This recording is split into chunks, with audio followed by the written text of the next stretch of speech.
to be a human in the B2B marketplace requires so much more than just figuring out, how much did I spend? How much money did I make?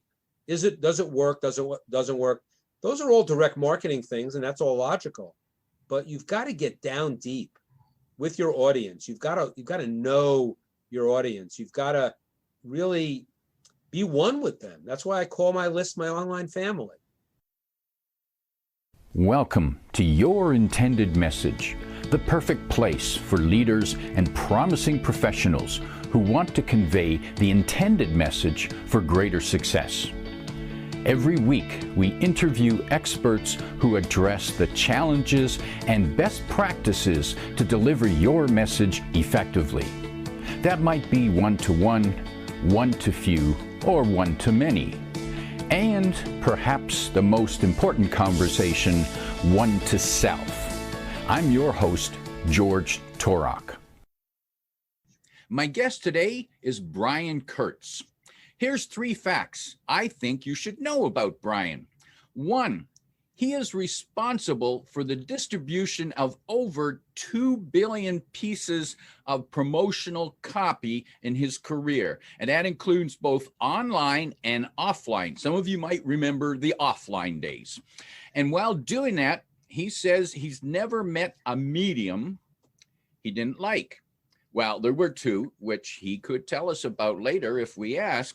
And he never met a customer he didn't like, although admittedly he hadn't met all 2 billion personally. So maybe there were a few he might not like. I don't want to say that, but yeah, there might have been. 2 billion people out there, is bound to be some that fall into different camps. Right. Second fact about him is, unfortunately, or maybe fortunately, he's had 2 near-death experiences, and the key to his full recovery is his family. And his close second is direct marketing. That helped him recover. Both those 2. I'm sure the family had the bigger influence. It did. And the third fact is that he is a Little League World Series umpire. And that means a lot to him. And that must be interesting and challenging, because when you're the umpire, you could be the most hated person in the stadium. Yeah, no one goes to the game to see the umpire. So if they see the umpire or hear the umpire, it could be a problem. You bet. Yeah. Umpire. Yeah. Brian Kurtz, welcome to Your Intended Message. Thanks, George. Pleasure to be here. I'm excited. You're the way you prepped for this and the way you interacted with me in advance was, I've been on probably 300 podcasts in my career, or in the last 5-6 years. And so I judge the host by how much they prepare, how much they are into it. And you go deep with your guests, and you got to know, from my perspective, that means a lot. And so I really appreciate you. By the way, Brian, I appreciate that very much too, because you know how we both in whatever task, whatever projects we work on, we like to be good at what we do and consistent, and we like to think we're good, but we all need to hear it from someone else every once in a while. Right, and it ties into the title of the podcast, Your Intended Message. Like, I have a section in my book, Over Deliver, in chapter 10, which talks about intentional dinners. I mean, intention in everything, intention in your marketing. And you got it in the title of your podcast, good for you. But intention is everything. If you're intending to sell, you're intending to deliver content, you're intending to service somebody in some way, intention is everything. And then how you prepare for that intention, there was a book long ago somebody wrote called Dare to Prepare, and it was written by a lawyer that I knew. Preparation. It's true in copywriting. The best copywriters do a ton of research before they even write a stitch of copy, and that's all about intention. What is your ultimate intention with a podcast, with a sales letter, with anything, and how you go about it is equally important to actually doing it. And so.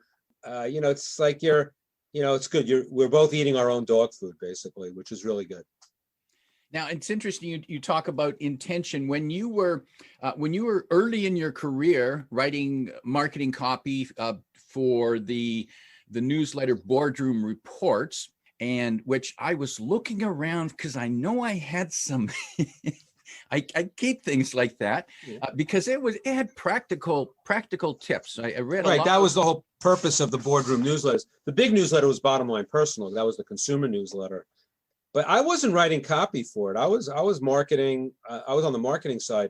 But the appreciation I had for copy, it's funny, people don't, if they don't pay attention to what I've done, they just assume I'm a copywriter, which is fine because I think copywriters are, the magicians of the business, so to speak.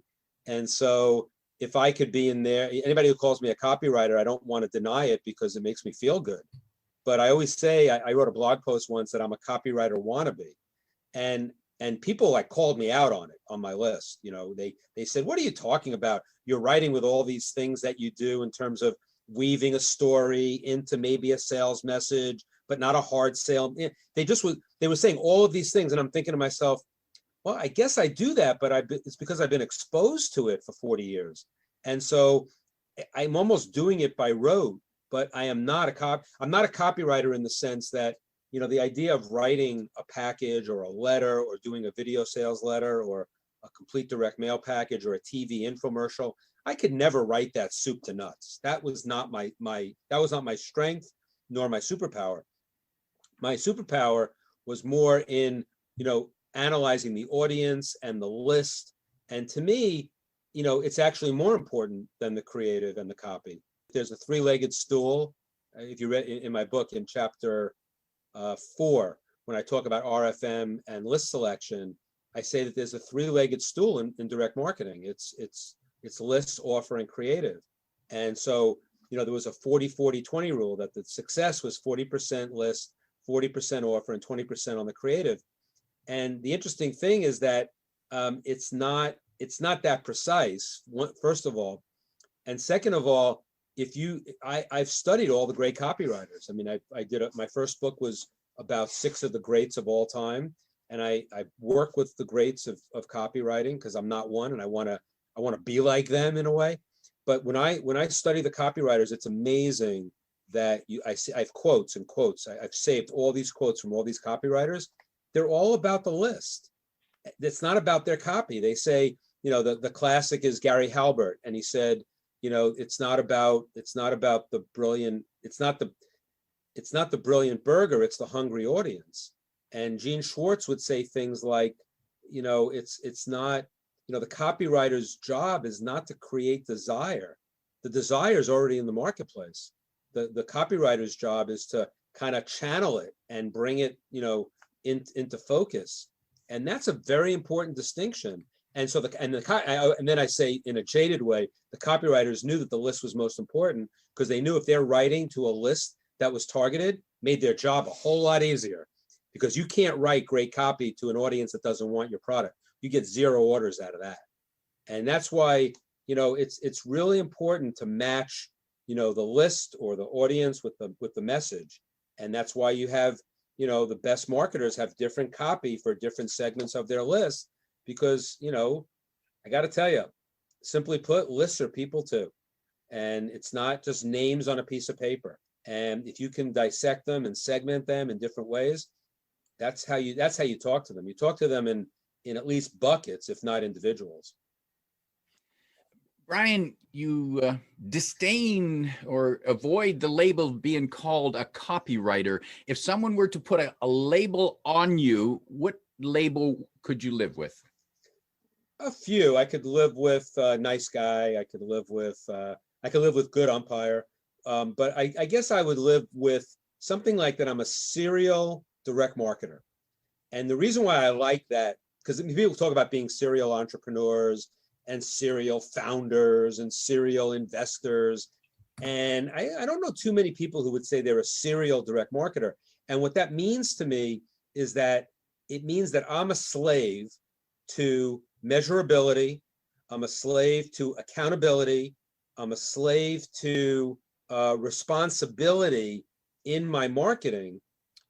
because everything I buy in marketing, every media that I said I've never met a medium I didn't like, but you've got to buy the right media, and then you got to get results and say, is it the right media? And so, the fight, to say I'm a serial advertiser I'd have disdain for that too, or if I was a serial, public relations person or a serial publicity person, that would make me, hate to say it, but it would be like, blasphemy to me, because there's no ROI in those kinds of advertising. There's no measurability. And that's why being a serial direct marketer, it's funny that I talk about this because I was an English major in college. So I am not a math guy, I'm not a statistics guy, but I was a slave to my numbers. I have a quote on my wall here. I have different quotes from people that I took out of my office at Boardroom. And one of them is from Dick Benson. Dick Benson was one of the smartest guys who ever lived in the area of direct mail. He didn't really exist in the internet world, but I learned everything about direct mail from Dick Benson. And he had a quote, and I have it on my wall: "You have to believe your numbers." And what he's saying there, it doesn't sound that deep, but it really is, because, he used to say you have to believe your numbers because they're all you got. And so if you have two tests, just as simple as this, you have an A/B split of two creative tests, and you have to know what the numbers are, which one's the winner, are the numbers statistically significant? All those things. And yet I was an English major. I hated math. I hated statistics. And my whole career has been all about being obsessed with the numbers. Now, I had someone else do the numbers for me.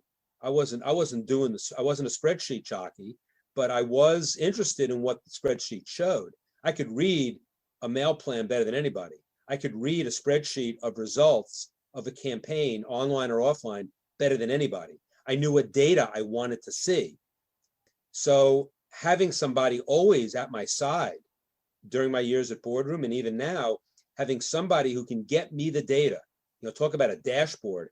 I want my dashboard with those numbers so I can assess all the data that I'm doing in my business all the time, just like I did at Boardroom and like I do now. Is this working? Is it not working? Long answer to your question, but I would say serial direct marketer would do the trick for me. The other one that I would say that would be one that I'd like would be, because people have called me a guru, and I'm not a guru. I hate that term.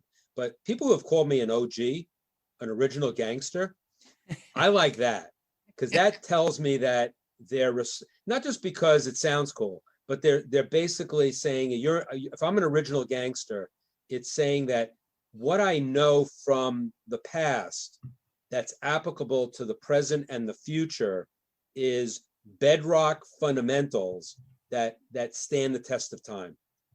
Chapter 2 of Over Deliver, my book, is basically the title of the chapter is the importance of original source, like where babies come from, not for nostalgia, but to know if you know where it came from and the origins, you can actually adapt it way better in any funnel, anything online, anything that's state of the art today, if you really understand that deeply. Chapter 3 of the book is how paying postage made me a better marketer.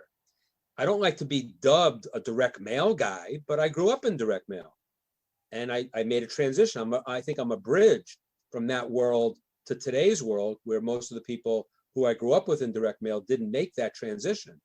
I did, and I'm still in that transition. I'm still a student all the time. But the more important thing is that it's really important to really understand that being from direct mail, I just happened to fall into it, but being a student of direct mail, being a practitioner of direct mail, means that I knew discipline. I knew direct marketing discipline, going back to the numbers, that I knew that before, it's like they say, before you hit send on an email, you should think about what you're sending. We had to in direct mail. We're paying postage, printing to the tune of $500 to $1,000 a thousand. I'm not going to putz around with, hitting send on a 3 million name direct mail campaign ain't the same as sending out 3 million emails.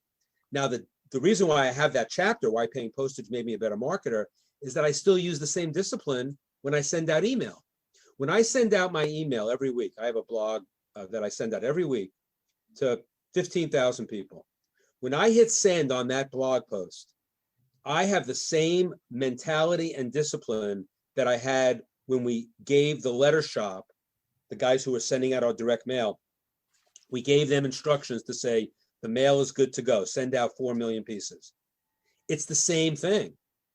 Because, and the difference is that people who are all email all the time, which is fine, I'm not saying it's bad, but anybody who's email all the time would say, well, I sent out an email, I got no response, I got no feedback, but it's okay because I'll just send out another one.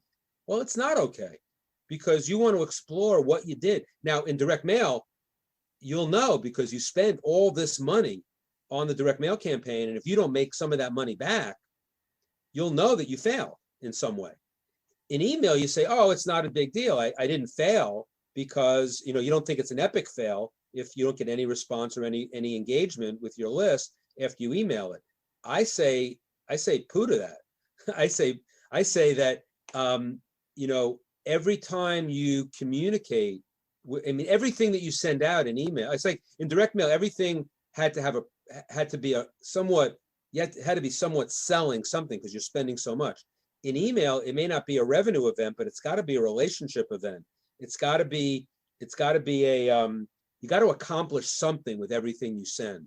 And if you're just throwing emails out to people, hoping that they'll respond, I think that's a recipe for disaster. It's like if you look at retail direct mail, I was on the Banana Republic list, for instance, because I bought some pants from them, and I got an email like every single day with the same thing: 40% sale, 50% sale, 30% sale. Who the hell can keep track of all that? And the fact that they're bombarding you with the same messaging all the time is, that led to a quick unsubscribe on the one hand, but on the other hand, it's like, you're not giving me any value. It's like, it's this kind of marketing that says, well, like a broken clock is right twice a day. They figure like if they keep sending that same message, at some point I'll be ready to buy pants again and I'll take them up on the sale. There's nothing in each message that differentiates it from another message.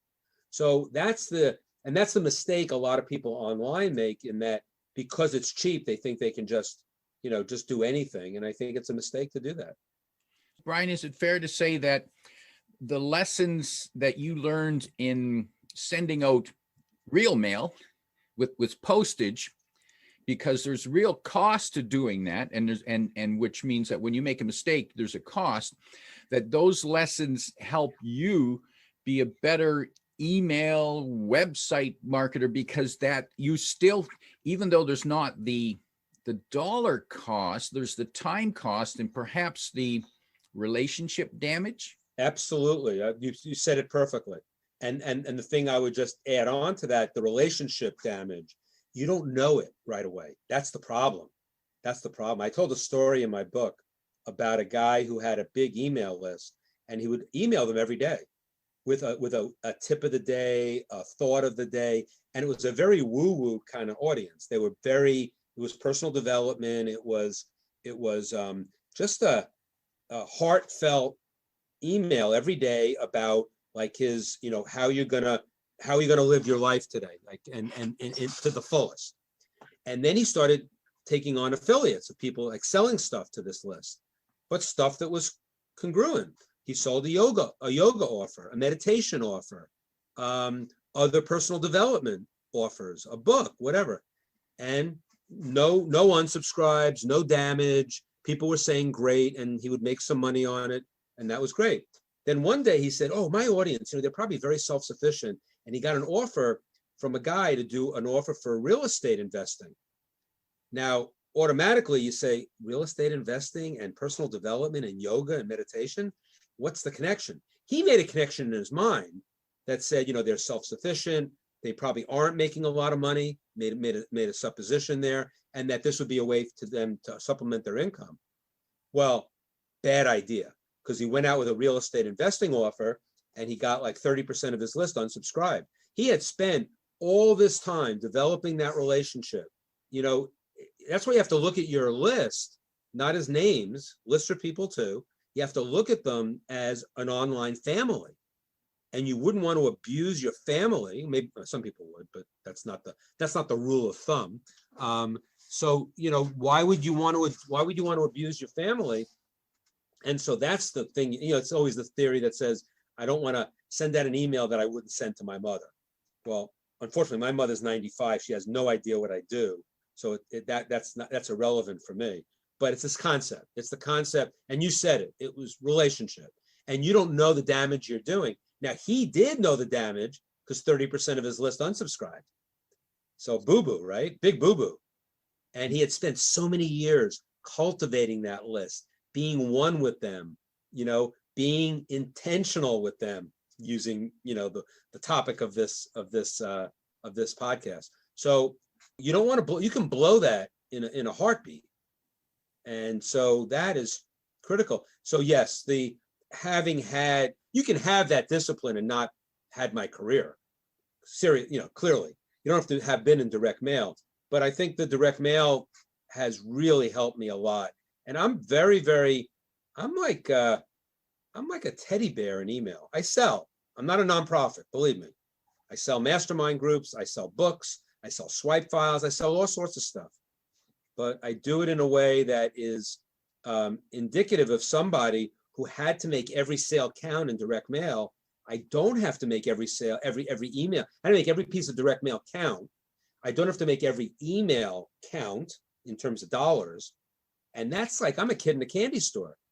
I can just deliver value and deliver content, and it's a joy. And then when I sell, I don't even have to put out a hook and a worm in the water. Sometimes the fish just jump in the boat, and that is so satisfying. Now, Brian, I'm on your email list, and I noticed that your every email is not selling; it's just providing information, providing perspective. With email, we have that option to mix in valuable content with the occasional sales message. How does one figure out what's the right formula? What's the right mix? That's a great question, George, because it's different. It's different strokes for different folks. And some people would say, I'm not going to send out an email without a sales message. That's fine. Some people say, I'm not going to send out an email without a signature, like my signature with, if you need me, go to this website, or if you want this or you want that. So that's a Dean Jackson thing. He talks about, he has a name for it, but it's the selling signature. Your signature always sells, but that's fine because the email itself is not all selling. My method, not that it's the best and not that it's the worst, it's what I do and it's congruent with who I am.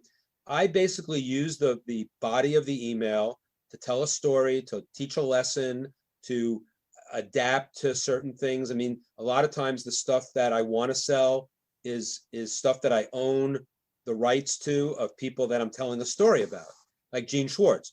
I own the rights to Breakthrough Advertising, the best book ever written on copywriting and marketing. And I'm not objective, but I'm right. Let's put it that way. It's the best book. It's just the most amazing book. I talk about Gene Schwartz a lot in my blog. It's still a story with a lesson. I might put a hyperlink when I mention Breakthrough Advertising, and you can go to the sales page. I don't say go there, but you can go there. And then the way I separate it from myself is I use the PSs for the selling message. But I did one this last week. I had 5 PSs in my first time I ever did 5 PSs. I had a P, P, P, P, P, S. And I had a PS, a PPS, a PPPS, a PPP, blah, blah. So I had 5 PSs. And the beauty of it was I took the second PS, which I mentioned in the blog, because the blog was about Gary Bencivenga, who was one of the greatest copywriters ever, and he still is. He's just not writing anymore, really. And it was about his event in 2005, the Bencivenga 100, which was an epic event. And it was and Gary, and this is a good example of how I do it. So I said something like, it was going to be Gary's farewell event. It's the last time he would speak in public, all of that. And then in parentheses, I say, see the PPS for when why Gary lied about this, or something like that. And then in the PPS, I told another story about when he came out. I did an event in 2014, the Titans of Direct Response, which was a landmark event it was a tribute to Marty Edelston, my mentor at Boardroom, but I got everybody to come out for it. I got Dan Kennedy, I got Jay Abraham, I got Joe Sugarman, I got Perry Marshall, Ken McCarthy, and Ben Savenga. But the story was about how Ben Savenga and I had an agreement that after the Ben Savenga 100, when I asked him a few times to speak for me, and he said, no, I'm done, no speaking in public. I said, and then we had an agreement, I would never ask him again. So in the PPS of this blog, and I'm just giving you an idea of how I do it and how you do a mix. I basically said, and believe me, when I mentioned the Titans of Direct Response in this PPS, I actually hyperlinked Titans of Direct Response to a page where if they wanted to buy the video of the event, they could. So I all have passive sales, but it's not a sales message. So then, so when Gary and I had agreement, so when Gary then, so the story in the PPS is Gary approached me when he realized I was doing this event, and he said, Brian, you're doing an event with all these people, and I want to violate what I said, that I would never come out and speak again. I want to speak at it. So then in my blog, I said, and of course, what I said to Gary was, Gary, I didn't invite you, so no, I have no room for you. And then I wrote, joking, and I broke down in tears, basically, is how I reacted. So Gary then came, so it was a story about how Gary came out to the Titans event and spoke, and that was his last speech. Now, I took it even further. This was like a 3,500 word email, so there was a lot of shit here. But then I went to the PPPS, which was basically saying that Gary, that there were, the PPPS was something about this copywriter, Kevin Rogers. So the 4 PPS was about the speech that he gave at the Titans of Direct Response and another product that was a Ben Savenga interviews that are both bonuses to my launch, which I'm going through right now for my mastermind. So in the PPPS, it was like, go here for some training videos and an offer to get both of those things for free as well. So now I'm selling all out in a way, but it was connected all to the story, to everything else. That not only makes me feel better, but it gives me a connectedness to the audience.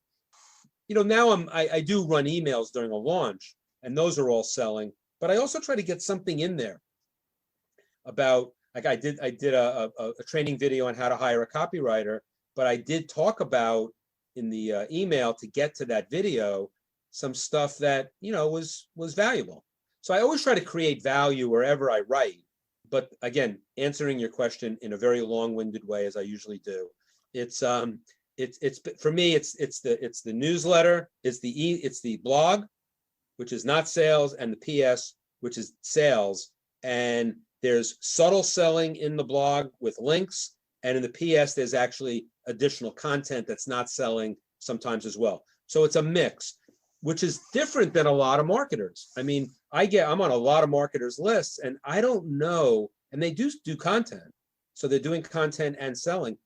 I don't know which is which when they sell it. So I want my audience, when they open my email on Sunday morning, to know that it's basically content all the time. And that keeps my open rates up too. I mean, my open rates, not that open rates is not the key metric for email, but you can't do anything if it doesn't get open.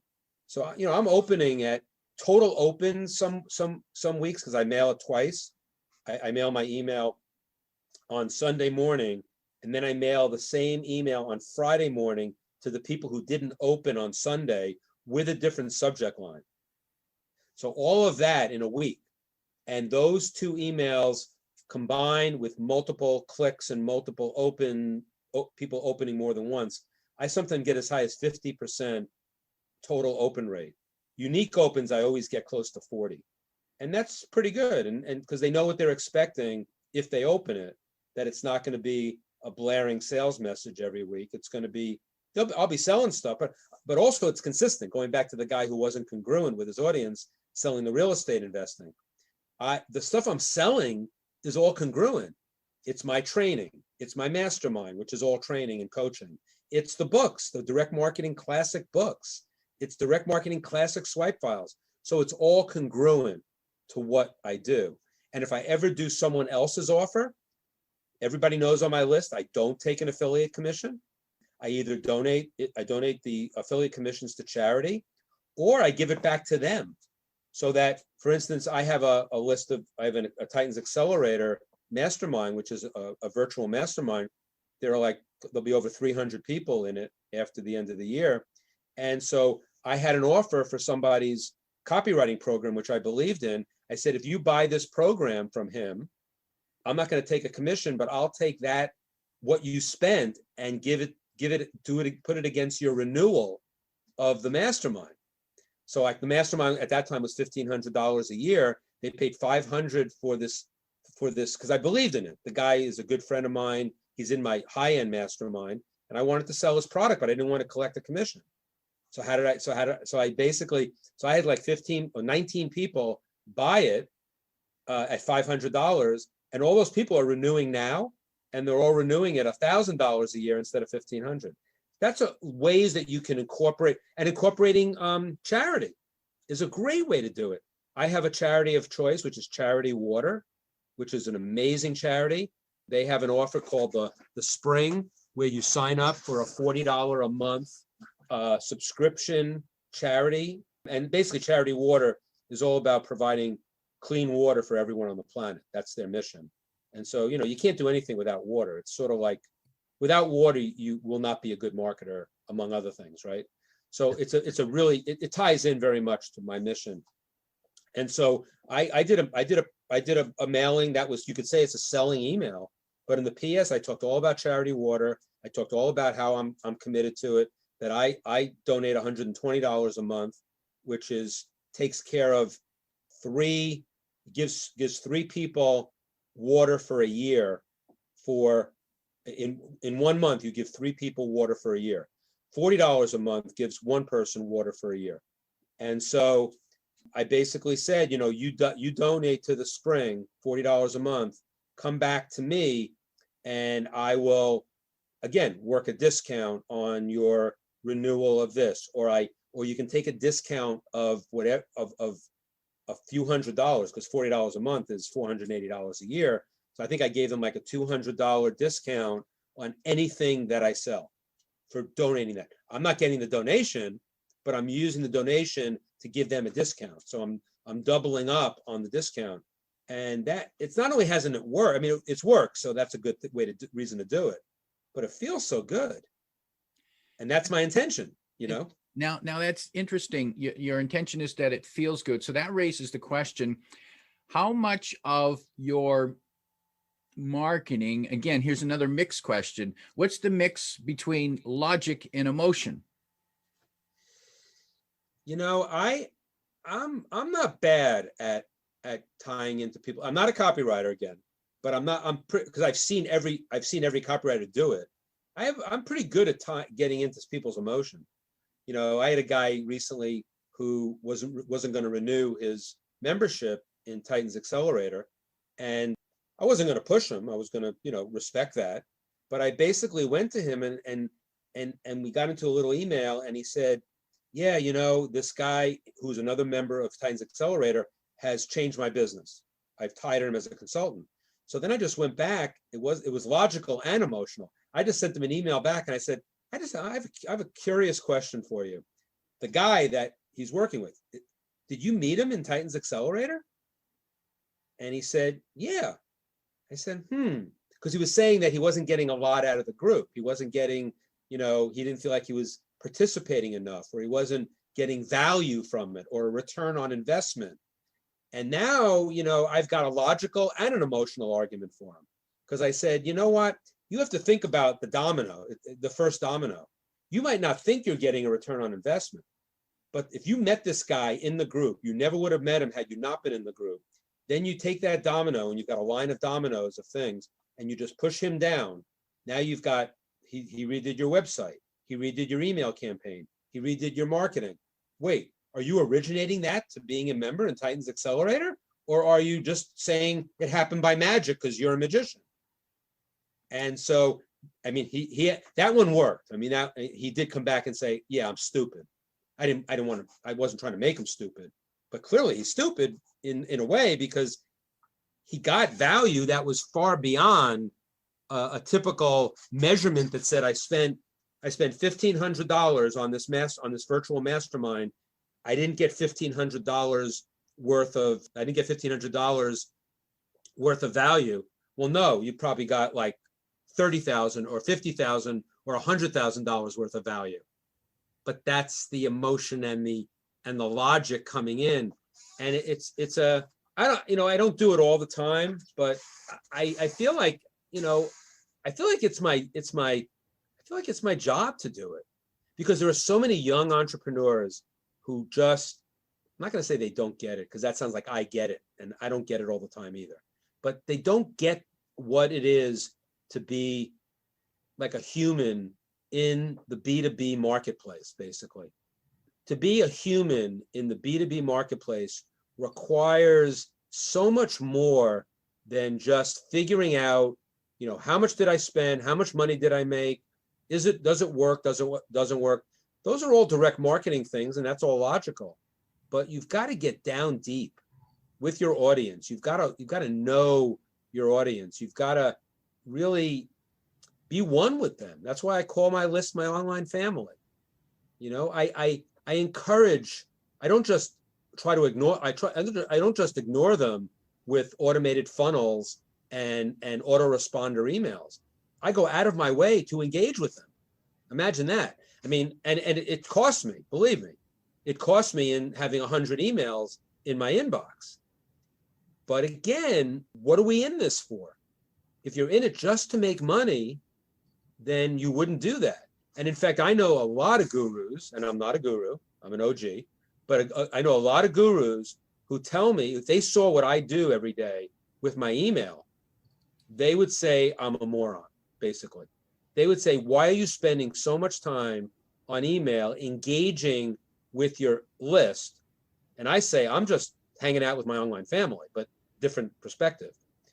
I don't get to the emails immediately, but I respond to every email eventually, because I really want to have that additional connection, whether they buy from me or not. It can be frustrating. It can, because then people will start taking.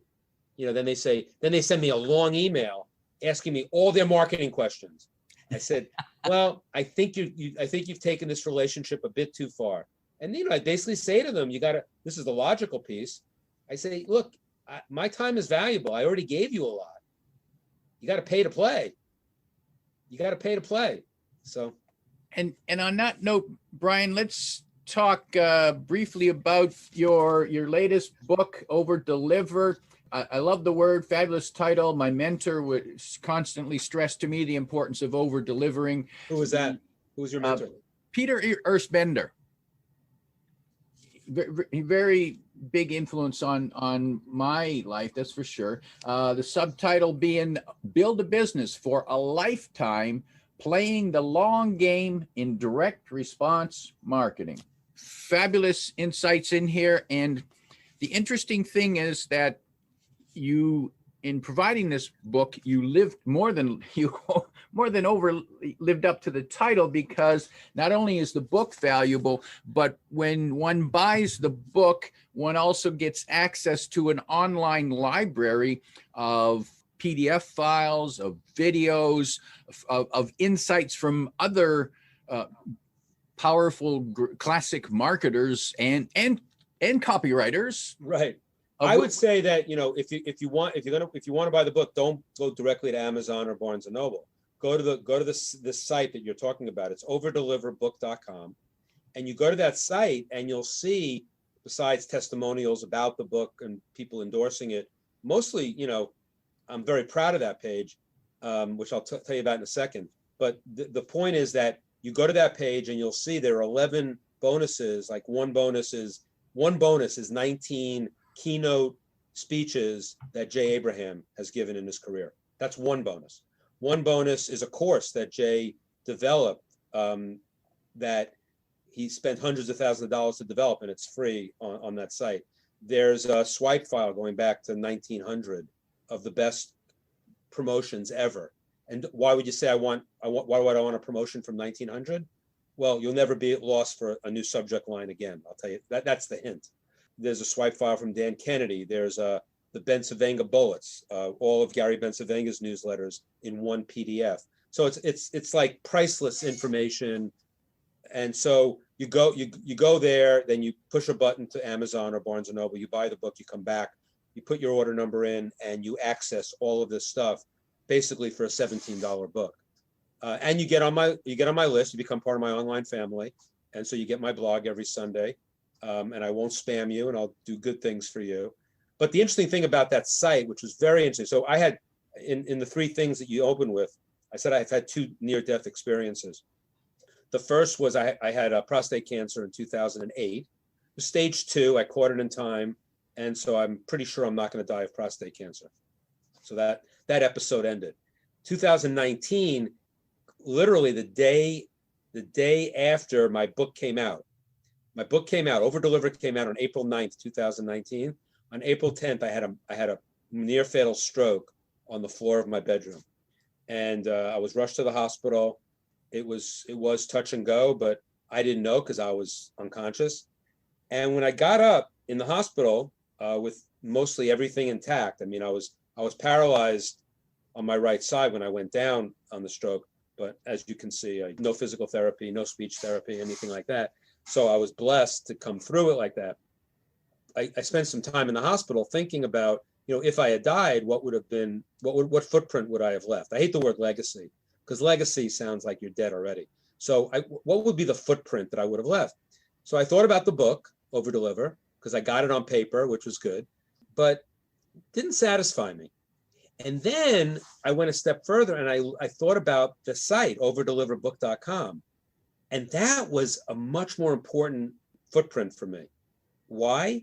Because all of my mentors, all of the people that shaped my career are either on that site giving an endorsement or a testimonial, or the material that I'm giving away is by them. It's their stuff.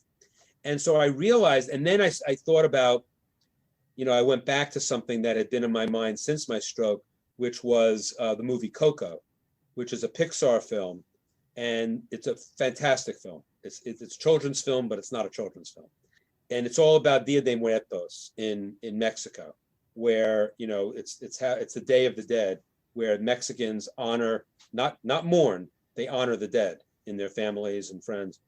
And so, and the premise of the film, well, one of the premises of the film, which, without giving it away if you want to watch it, is that there's death and there's final death.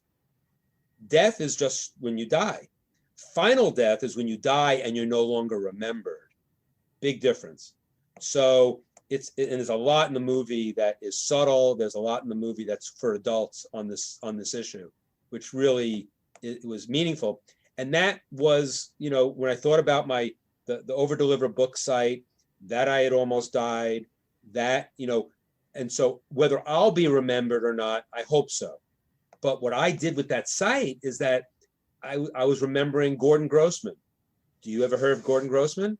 No, Gordon Grossman was like the guy who basically invented sweepstakes and developed the Reader's Digest in the 1960s. He was a consultant of mine, and there's a PDF of his book on that site, a full PDF of his entire book, which is not in print. Talk about a priceless bonus. But Gordon Grossman, by just having that site up, as long as nobody takes it down and the internet doesn't go away, he'll be remembered forever at some point, right? And so and it goes through with everybody there. And they weren't all dead. I mean, Dan Kennedy is thankfully alive. He had a near-death experience, but he's alive. But I'm remembering him. And because I spend a lot of time on, the idea of too many of my mentors are dead, because I have so many mentors from early in my career who were a lot older than me.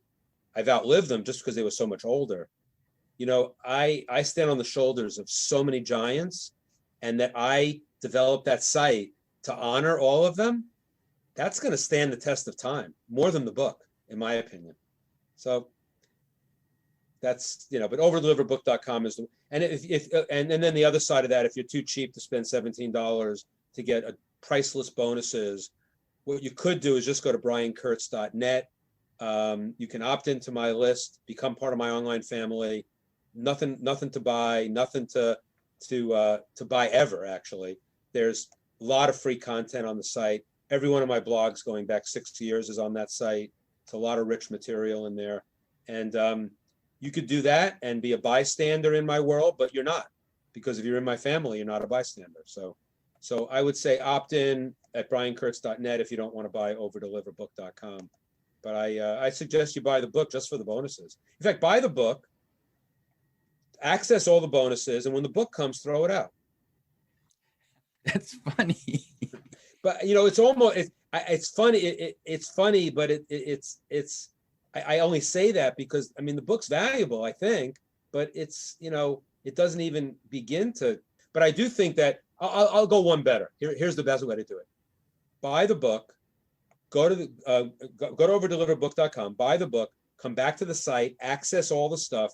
When the book comes, you don't have to read it, but give it to somebody who calls you a mentor. That would be the spirit of the page and everything I talked about with Coco and all of that. So that would be the alternative to actually buying and reading my book. You have to buy it to get the bonuses, but if you don't want to read it, I won't be insulted, but give it to somebody who calls you a mentor. That would be even more meaningful, actually. Positive spirit to wrap up on, Brian. My guest today is Brian Kurtz. P.S. You have to believe the numbers. Oh, P.P.S. Be a human in the business-to-business marketplace. And I can't think of a P.P.P.S. just right now. I'll give you the P.P.P.S. Be a human in the direct marketing B2B marketplace, and then the next one would be not everything has to be automated email or autoresponder email or a funnel. If you like what you heard, remember to like, comment, and share this podcast. Come back every week for more practical insights to help you deliver your intended message. I'm your host, George Torok.